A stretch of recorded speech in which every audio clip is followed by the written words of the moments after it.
If you want to follow your dreams, you have to say no to all the alternatives. Our brains behave like a beach ball filled with bees, hundreds of conflicting impulses, pushing us in different directions. The origin of the human brain.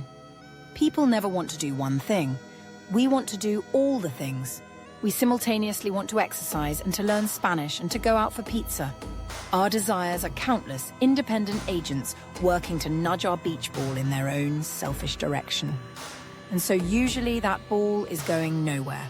It's controlled more by the terrain than by the will of what's inside it.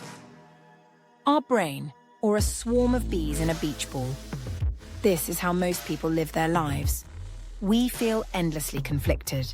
We never have enough time. And what happens to us is stronger than our ability to combat it. Let's fix that. The curse of the great idea. Imagine if 20 years ago you were a genius who had the idea of starting up Google and Amazon and Facebook.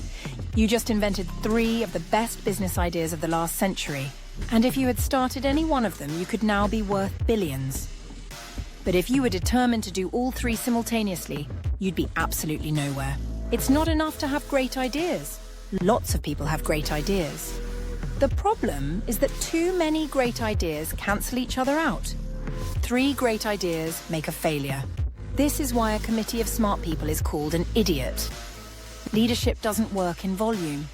The more directions you're being pulled in, the less distance you'll travel. How people achieve the impossible. Imagine an insanely ambitious goal for yourself. Say you want to write a book or land on Mars. If you absolutely had to do that, if your life and the lives of everybody you cared about depended upon it, how would you? How could you?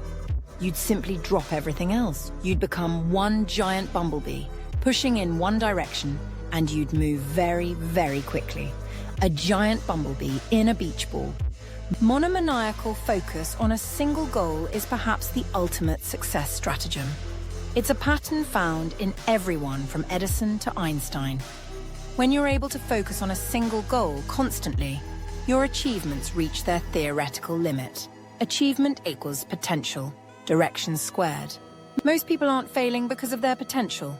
They're failing because their potential is spread in too many directions.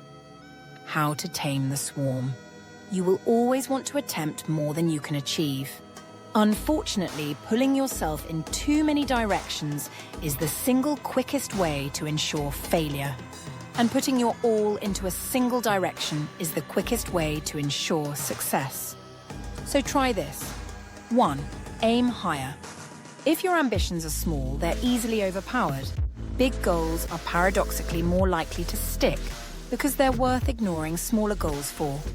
2. Limit to 3. Keep up to 3 lists for different parts of your life. Say, work, home, and weekend. Each list only gets one objective. If you absolutely must have more, just know that each addition quarters the odds of that area succeeding. 3. Put it off.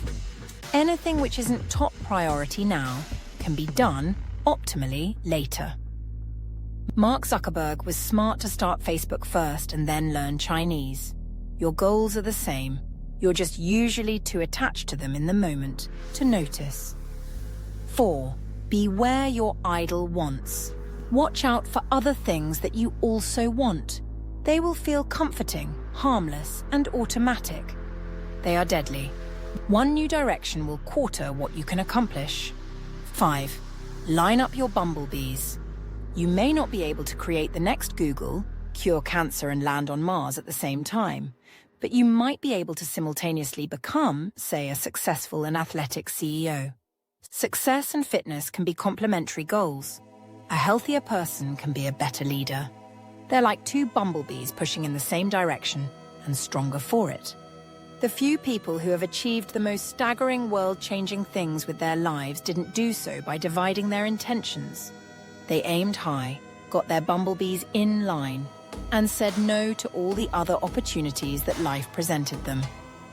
If you want the power to follow your dreams, you have to say no to all the alternatives. It's not easy, but if that's for you, at least you know the price. Thanks for watching. Let me know what you think in the comments.